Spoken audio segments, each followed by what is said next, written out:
kwamba sasa tunasusia uchaguzi, Chadema wakifanikiwa kwa hili, tunaweza tukakaa meza moja siku moja tukapanga mipango hasa ya kubadilisha katiba na kuhakikisha kanuni za uchaguzi zinabadilishwa.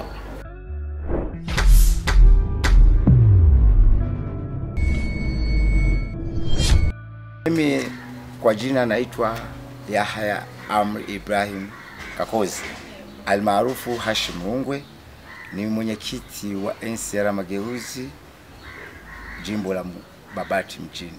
NCCR Mageuzi sasa hivi kama imepata ugonjwa, inaumwa baada ya vuta ni kuvute ya mheshimiwa mwenyekiti wetu na 30. Kuna mvutano, ni kama vile wamelala. Mbatia na 30 wamevutana, sasa hivi amechukua mheshimiwa Mbatia, lakini sasa hivi tunaona kama vile NCCR Mageuzi imepoa, mawasiliano yamepungua kisiasa. Sasa hivi mwenyekiti amekaimu 30, hatujafanya uchaguzi rasmi. Taarifa ndio maana nilikuwa sina. Kwa hiyo hapa kama tumekatikiwa na mawasiliano, kwa sababu tunaye kijana ambaye ni mratibu wetu wa mkoa ni kama amepoa. Kwa sababu alikuwa upande wa Mbatia. Mbatia yuko wapi? Mbona kimya sana? Ndio maana tunashindwa kuelewa yuko wapi sasa hivi, unaona bwana. Na mawasiliano sisi na NCCR kwa mkoa hapa ni kama kidogo yamefifia. Sisi kama NCCR Mageuzi ambao tuko jimboni hapa tunaendelea na shughuli zetu za kisiasa, kwa sababu siasa tunaifahamu kwamba kuna kuumwa, kuna kutibika na kupona. Kwa hiyo sisi tulifanya uchaguzi, niligombea mtaa pale Miomboni, nikapata kura 11, mona kwa mshindani wangu aliyopata kura 500. Kwa hiyo nilijitahidi, lakini sikufanya kampeni kwa sababu nilikuwa sina uwezo wa kifedha wa kuwafikia watu wote katika kuwaomba kura. Kwa kweli mimi namshukuru Mwenyezi Mungu kuhusu mambo ya kisiasa.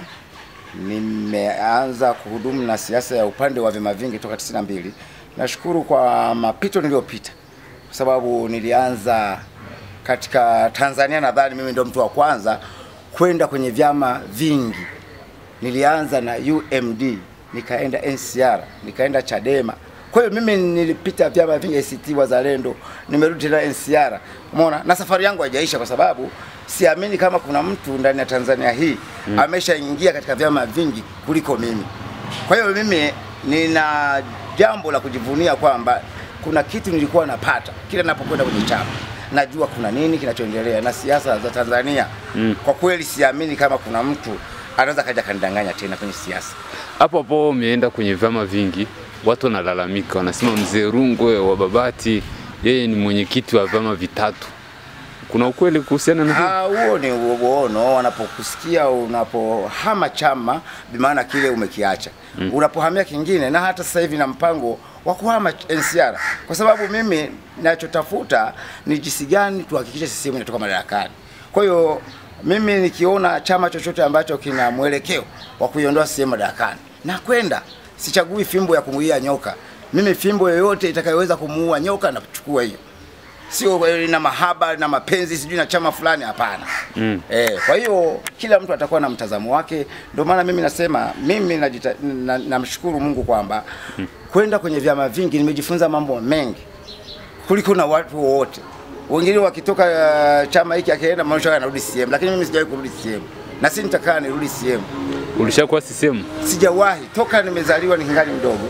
Niliichukia CCM nikingali mdogo kwa sababu ya biashara zangu. Na huko ulipopita ulishaikuwa na cheo chochote? Chadema nilikuwa katibu mwenezi wa kata ya Mwandiga. ACT niliwahi kufika ngazi ya mwenyekiti, na NCCR nimefika ngazi ya mwenyekiti wa jimbo.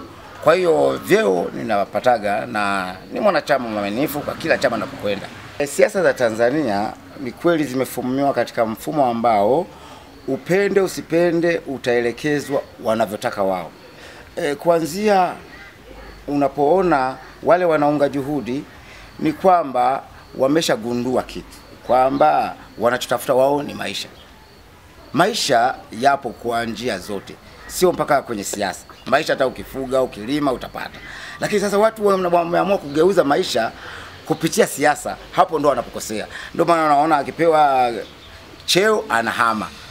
Kwa hiyo anarudi CCM kwa sababu atapata maslahi. Wanafuata maslahi. Lakini kwa kweli kama tunataka kuwatetea Watanzania ni kuhakikisha tunapambania vyama vya upinzani, chochote ambacho kitakachokuwa na nguvu tuhakikishe ndio kinachukua nafasi ya watu wengi. Mpaka sasa wewe ni mwenyekiti wa NCCR. Sasa hivi ni mwenyekiti wa NCCR Mageuzi. Lakini hapa karibuni nimeongea na mwenyekiti wa ADC, ananiambia nitakwenda mkutano mkuu mwezi wa 4. Naweza nikaja na cheo kingine.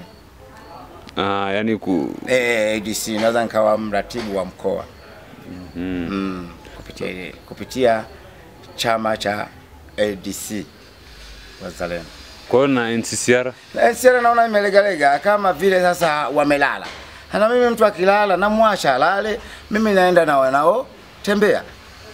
Kwa hiyo mimi siwezi kungangania kitu ambacho naona kimefika mwisho. Kwa hapa mkoani naona NCCR kama vile wamesinzia.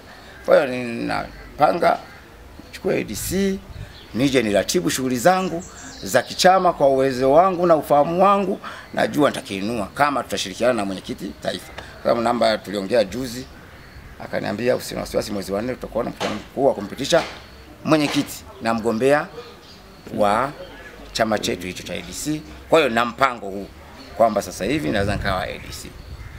Babu naona tu mawasiliano toka tumemaliza uchaguzi hawana connection tena, kama zimekufa. Mwenyekiti ukimpigia apokei, ukimpigia katibu, ili tupate mawasiliano mazuri.